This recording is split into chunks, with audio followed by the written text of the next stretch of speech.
All right, how's everyone doing? I'm Rich CELENZA, and thanks for checking out the Rich CELENZA Show. WTF are you talking about? So, I actually just did a podcast. This may sound crazy, on how to heal yourself. That goes for if you get hurt physically or even mentally, the things I do. So maybe you want to check that out. But this one is really about what I do to prevent getting sick. A lot of things that I've done over the years. And in the other podcast, like I'm going to talk about a little bit in this one, is growing up, I was always sick for the most part. I had a lot of issues.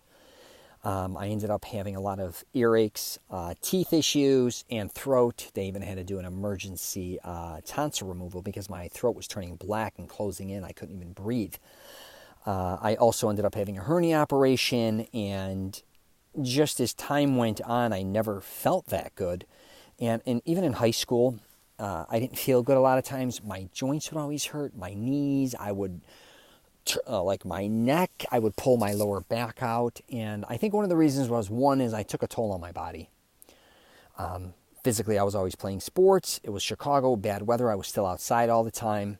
And I didn't eat properly a lot of times. And I was burning off way more calories, I think, than I was taking in. I also didn't get enough sleep. I was kind of high-wired, so no matter what, I couldn't fall asleep till 12 or 1, and then you got to get up for school at 7. I wasn't getting enough sleep, and I was just always kind of getting sick. My nose was running still, but I will say after my mother had my tonsils removed, that was the starting point for me starting to feel much healthier.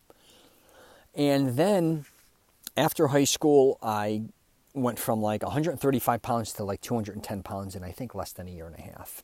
I definitely boomed after high school, and I ended up getting up to about 250 pounds. I was lifting a massive amount of weights. I call it reverse anorexiism. No matter how big I got, I always felt small.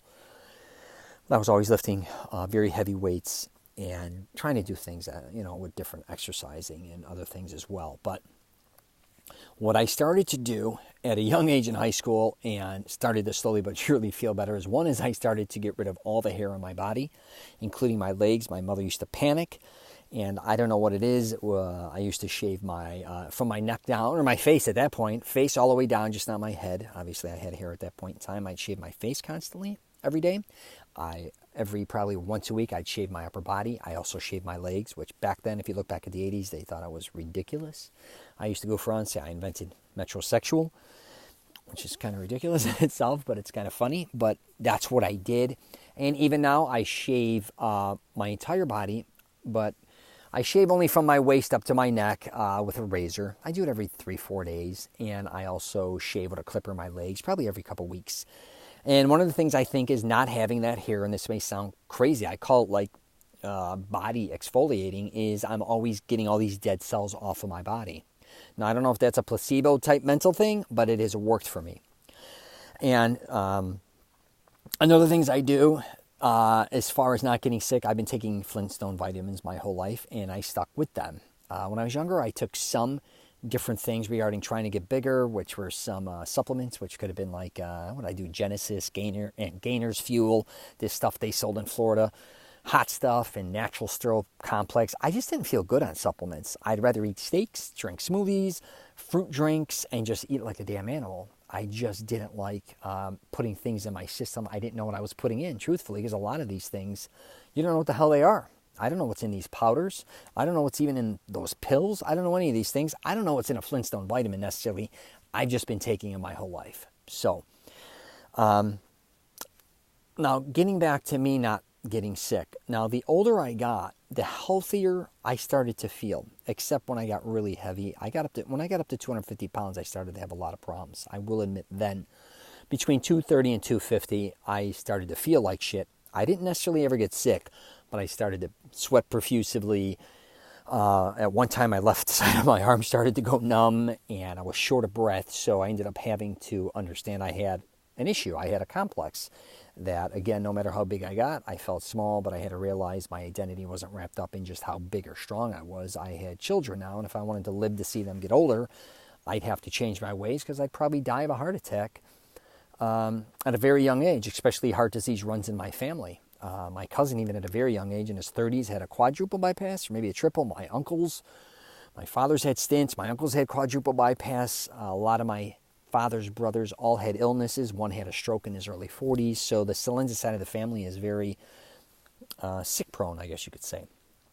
But as far, like I said, from when I had the tonsils out, and slowly but surely, even though I was starting to kind of feel sick in high school, once I kind of got out of high school and got I believe, the one thing that was a game changer for me, and I think a lot of people don't realize how important sleep was, like I was mentioning earlier.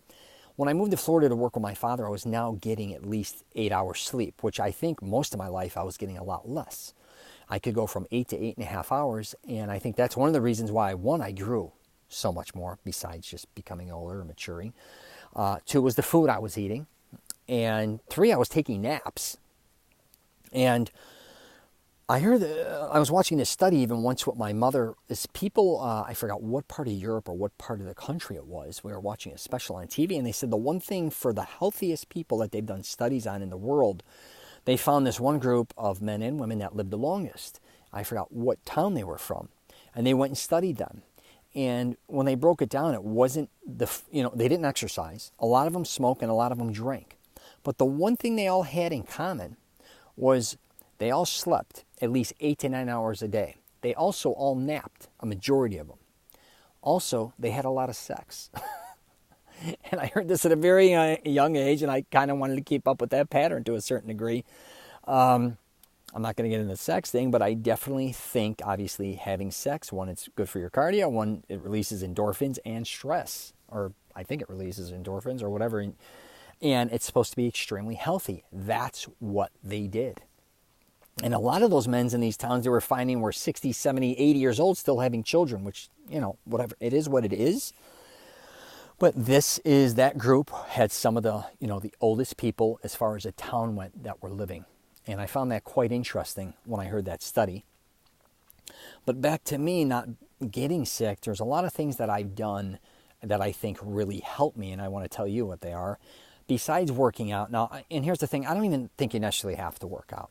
But I do think there's some things as far as working out that are really great, and it's not weight training necessarily.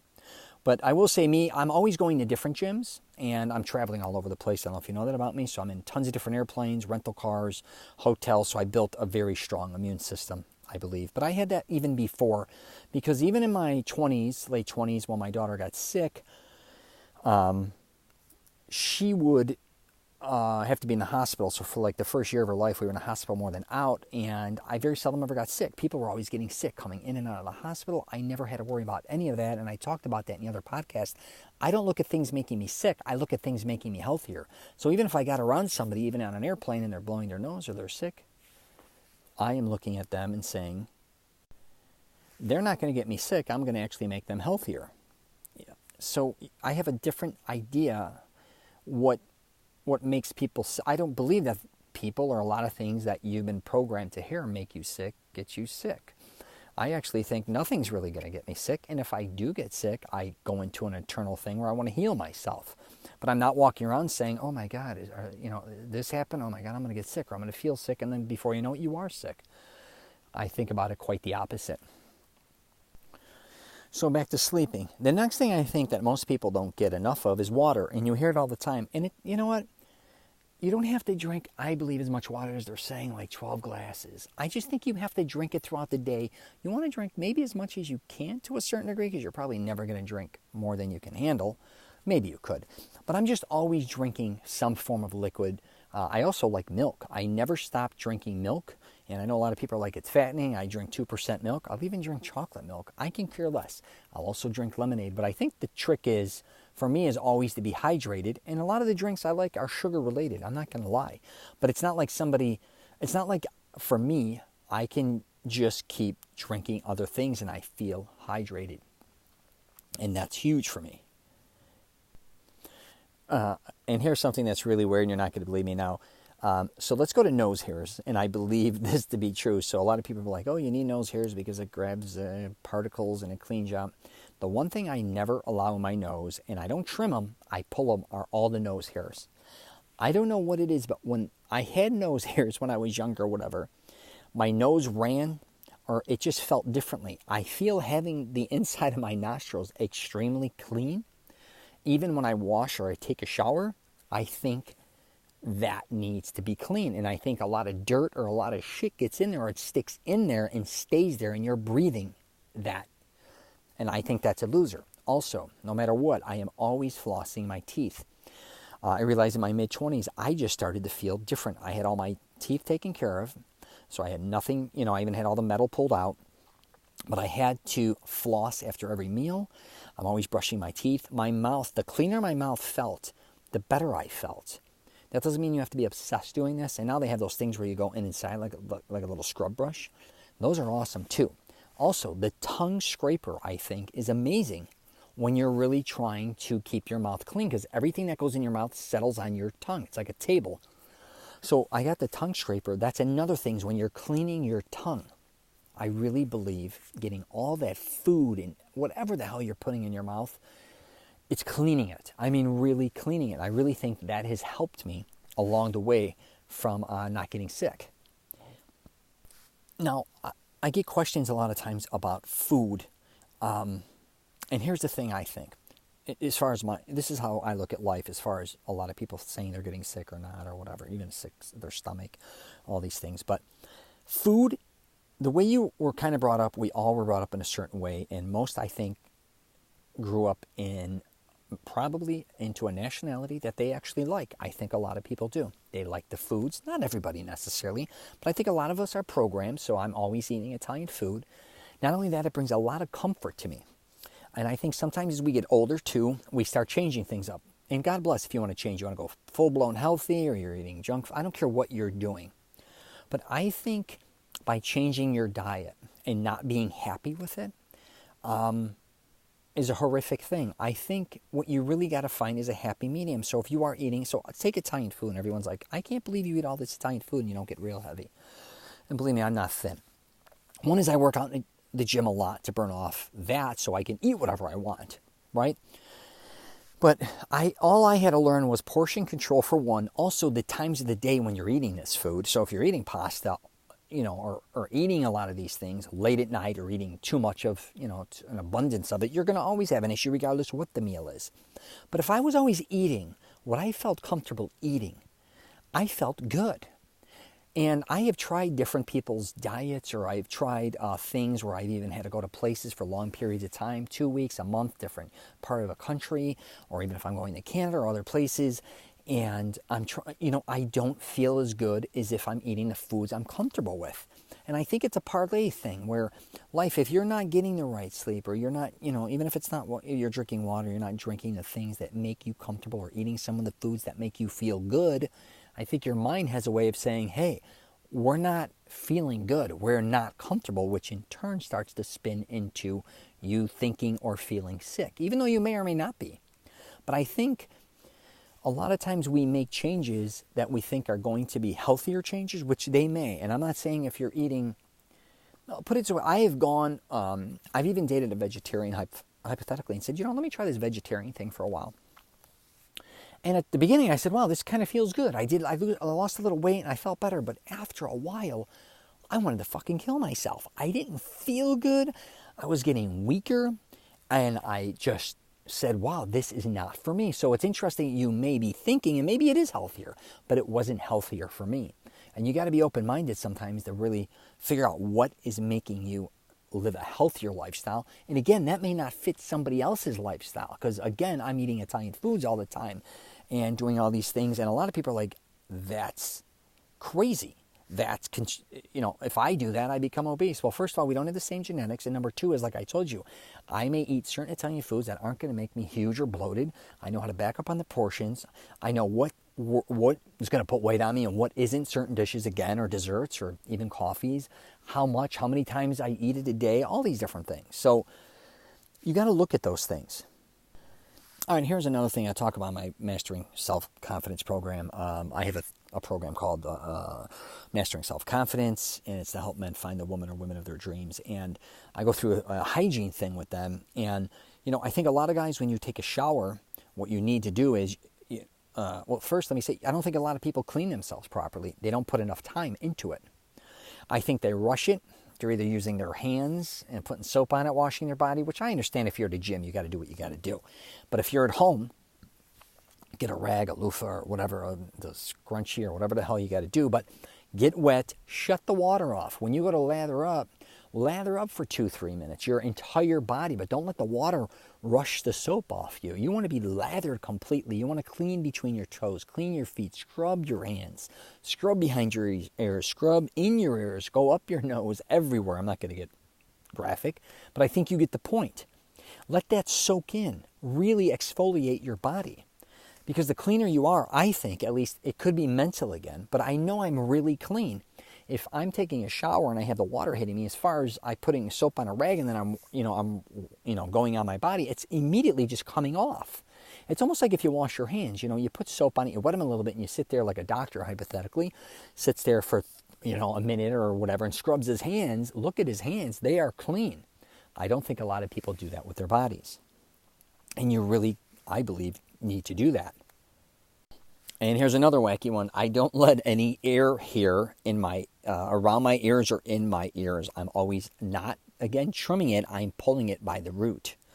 So again, besides pulling my nose hairs, I do my ears. That's a huge one for me. I don't know, again, is it a mental thing? But again, I very seldom get sick. And at this point, I don't know if I said it on this podcast or the other one, but I got sick probably in the last 20 years twice, maybe 21, 22 years. My daughter had a liver transplant. I might have said this earlier. I can't remember. But I got sick because I was in the hospital for a couple months and I lost like 40 pounds. It just took a toll on me. I did get sick then. And then in 2003, I had to do, I got one of my films, Insanity, got to a film festival in South Florida, Miami. And for some reason, when I was driving home, I felt sick. It just shut down. I had even told my buddy, you got to drive. I'm just sweating. And then, but I will admit, I don't know how long ago it was. I was in Jersey for a storm. And I started to get a headache. And I went into the hotel and I was fighting it up and down a little bit. And I internally just said, you're going to heal yourself. And then I broke out in a sweat that night and it was over. And I'm not saying that I'm Superman or it's all these things. But again, I think if you think you're healthy and you're clean, it's a different perspective where I see a lot of people when they start to think they're sick, they almost internally, mentally or physically want to almost become sick. Or like I said earlier, if I feel, and a lot of times we know it's coming, you'll feel a little bit of a sore throat, so I'll start drinking orange juice. And one of my tricks that I think, too, as far as me being healthy all these years, again, not sure if it's a placebo, I eat oatmeal in the morning and I drink a glass of orange juice. And a lot of people be like, oh, some of that orange juice has a lot of sugar. I don't care. The vitamin C for me works. And then I'm also trying for calcium to drink a glass of milk a day. I even do vanilla lattes in my coffee because I like the milk in there. And again, I don't know if it's internal, but again, it makes me feel good and makes me feel healthy. Is it that healthy? I don't know. Again, if you're going to sit around and diagnose what is healthy and not healthy or what's going to make you sick or not sick, again, I believe that's impossible to dictate. Because very similar, I goof around and say, I think to survive, you got to be slightly like a roach, where you can handle everything. And going back to being a vegetarian, not eating, I remember when I was doing that and then I didn't feel good. Not only that, I quit eating junk food, and you'd say, oh my God, you quit eating junk food, you're eating a vegetarian, you feel great. I felt shittier than ever. I miss junk food. That's one thing. And then when I would eat certain foods being a vegetarian, I was starting to get a lot of stomach aches. I didn't just feel good. I started to get black circles under my eyes. Now, me being a vegetarian may have not worked, even though everybody else may say, no, that's the best way to grow. Somebody may say you should become a vegan. I tell everyone, you need to find what works for you that makes you feel healthy. Also, if you want to look healthy, and none of us, and I mean none of us, live the same lives. I always talk about that. None of us have the same genetics. I don't care if you got a brother, sister, whoever it is, parents, we all have different, as far as our bodies go. Even if you're twins, you may look the same, don't get me wrong, genetically. That doesn't mean mentally you're ever going to be the same, because your life experiences are different and the way you think is different. Nobody's a duplicate of one another, constantly thinking the same things or go through the same things. So, again, these are some of the things I go through that I believe help me from never getting sick. Does that mean I'm never going to get sick? Of course not. That's kind of ridiculous. But like I said, I have programmed my mind, and I think a lot of people, if you start doing this as well, where you even if you start to feel sick, hypothetically, you spin it around and you do something that's going to like reverse it. So back to not only working out, another thing I've been doing for like the last 10, 11 years, I go in a sauna.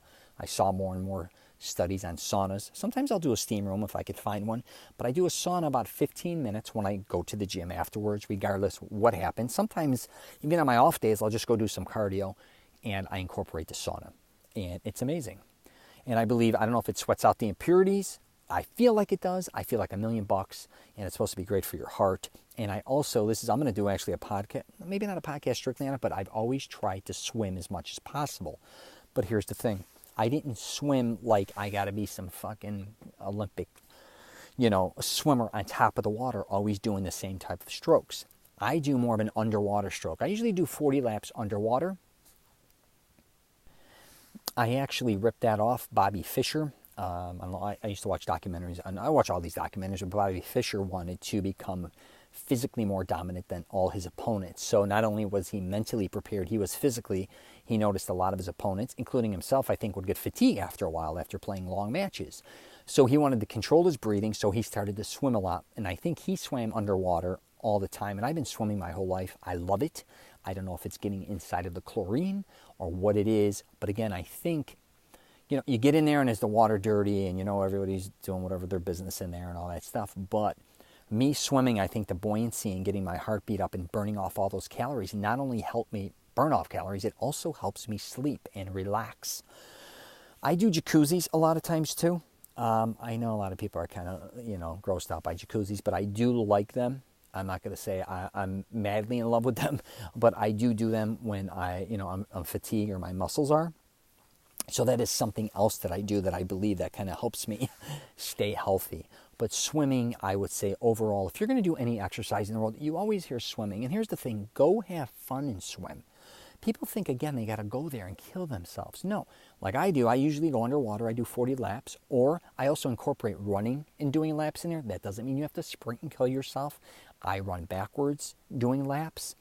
I do like lunges in the water. I also do like side kicks. Who's that? Harding, I think her name is. Who's the one that got hit in the leg? Tanya Harding? I think it's her. Or Tanya Harding is the one who hit the other girl in the leg. I can't remember those ice skaters, but the one that got hit in the leg, I saw a documentary on her, and she does these side kicks. And when she got hurt, they did all these different types of exercises in the water, and I kind of stole those.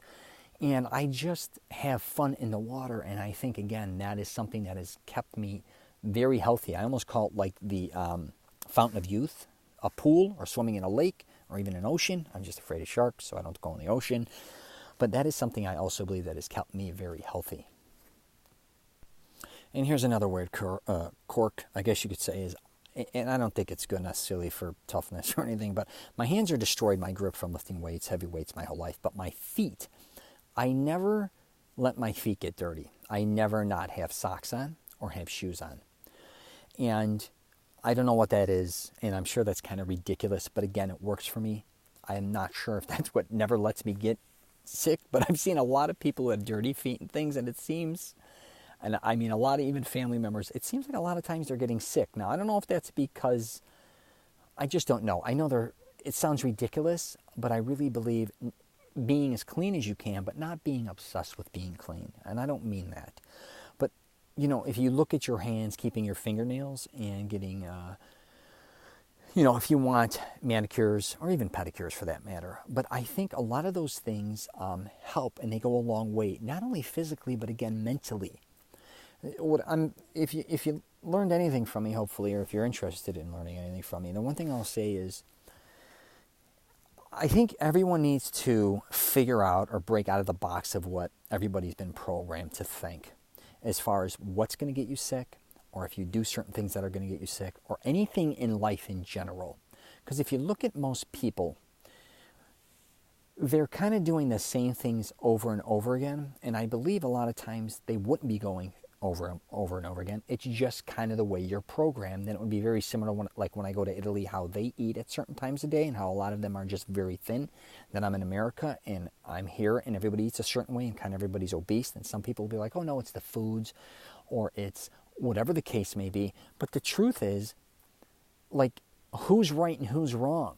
You need to figure out what's right for you to always stay healthy. You have to study your own body, what works. And it's all the little quirky things too, I think, that you got to study that make you feel better. Again, clean feet to me, where I can't even step on cement because they're so tender. Even if I go in a sauna, I got to put a towel over my feet because they're so soft, which may sound ridiculous. I mean, if I ever had to go anywhere in the walk around barefoot, I'm doomed.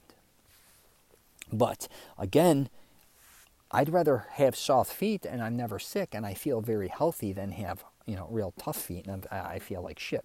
Again, that's just, I'm using for an example, which is kind of the extreme, but that goes for food, sleep, and all these different things. You need to figure out what you're doing that kind of makes you sick and pay attention to it, because if you do keep getting sick, what is the reason for that? What do you think that'll cure that? So it can be as weird as, like, with me, a lot of times this may sound nuts, but my joints start to hurt, and I'll be like, have you been drinking your milk? In my head, I'll be like, no, I've skipped it this week. What are you, an asshole? I'll start knocking down some milks, and I don't know what it is. Again, a placebo, and you're like, oh my God, I feel it again. I feel my joints. I feel different. Again, most of the things we do are like mental more than physical. I believe that is getting us sick. So, and if you've been around people that are always sick, which I'm not them, so they may be getting sick. But I know people that seem to be consistently getting sick every month. I call it being on their period. It's almost like I think, where people use it as an excuse. They either want to stay home or they get sick and they just want attention. It could be many different things. Now, I'm not dismissing anybody that's sick. I feel for them. But I also think a lot of times to set an example, because I don't, very seldom, once I started to get healthier, very seldom did I ever, be bedridden. If my nose ran or something when I was younger, I still can go play sports. Or if I had a cough, I may be built differently, but I think sometimes you can see people that are sick that are actually really making it a lot worse than it really is. Now, again, I'm not talking about people that are legitimately sick, that have cancer, leukemia, or any type of illness, because I have a massive Italian family. My mother's been through a lot. My grandmother, tons of family members have been through a lot. I'm not going to get into what they've been through, and I feel for them. And, the one thing I will also say is, you see those things in The Secret and all that, where humor and laughter is the key. I think sometimes if we do get very sick, or not even very sick, just getting sick in general, what I also, you're in a place where you feel like shit. What worked for me, and it's easier for me, maybe I'm creative, and I'm sure a lot of other people are creative, is where I kind of get lost and take myself out of that situation mentally and kind of go into another. So if I didn't feel good, not even maybe being sick, just being mad or upset or anything, I went and wrote screenplays, or I would work on my books, where it would take me away from thinking about the sickness. Because I think a lot of times we don't know how, once we get sick or we're getting sick, we can't escape it. It's like we got Kleenexes near us, or we're taking all these meds, which of course you may have to take cough medicine, or you may have to take this medicine. I get it. But it's kind of like, do what you got to do, but then get back to living your life. Not just sometimes sitting on a couch or watching TV, and again, that it depends again on the level of sickness. But try, when you do get sick, is what I'm saying, is we're there to heal, to get healthy, and to get out of that situation as quickly as possible, not stay in it. Because I also think a lot of times people are like, oh my God, I got this cold, I'm going to be done for a week. And it's funny, after a week they feel good. Or, oh, I had the flu, it's going to be 3 days, hypothetically. And then in the 4th day they're good. A lot of times I think, these numbers in our head, or what we've created, are just kind of bullshitty. And we can break free from that. We can heal a lot quicker, and also we can prevent, I think, if you do start to feel sick, come up with something that's going to trigger it where it goes against that, not where you fall into it, or where it comes in and takes over. I look at sickness again, or when something's attacking me, I want to go full throttle and attack it back. I don't allow myself to feel a certain way. Again, that has worked for me, and I think it can work for a lot of people, where, like I just said, I started to feel a headache come on, like, oh my goodness, am I going to get sick? I was like, no, I'm going to lay down, clear out my head, and at that time, like I said, relax. I broke a sweat, and it got out of me, but I was not there to kind of fall for it or not let it consume me. So, all right. I'm going to wrap it up there. Thanks again, guys, for listening to the Rich CELENZA Show. WTF are you talking about? I got a YouTube channel. I'm doing a lot of different stuffs with helping people travel affordably, giving them advice on that, along with fitness and hygiene advice. I got a program out. I think I mentioned it earlier, the Rich CELENZA Show. WTF are you talking about? What else do we got? A Facebook page, LinkedIn, Twitter, and this podcast. So again, think healthy, all right? Don't think sickness. Don't, and when people talk to me about them always being sick too, do not fall. Of course, you want to listen to people when they're sick and they need comforting. But let them vent and then spin it back to them and say, listen, all right, how are we going to get healthier? Or what are we doing now? Okay, you got that. All right, you're bedridden, or you got a bad cough, or you got the flu. So, okay, I got you. Okay, you need chicken soup. I got you. All right, you need these meds. I got you. Okay, what's the next move? What's the next move here? All right, you're going to lay down for a while. Yeah, okay, well, let's get your mind off that. Let's start thinking about what's going to be healthy. So are we going to hit the gym on what day? Oh, in a few days. Okay. And what are we going to do then? Okay, are we going to go to the Pro Bowl? Okay, that's cool. Are we going to go meet in Palm Springs, or am I going to go, are we going to the beach to do this? Like, immediately start to program their mind to thinking about getting out of that and getting back to their normal life, that things they love to do that are healthy. Not getting consumed and thinking, oh my God, I can't believe all right, you got a cough, you got the flu. Yeah, I don't know how many, that could be a week, that could be 2 weeks. Let me know.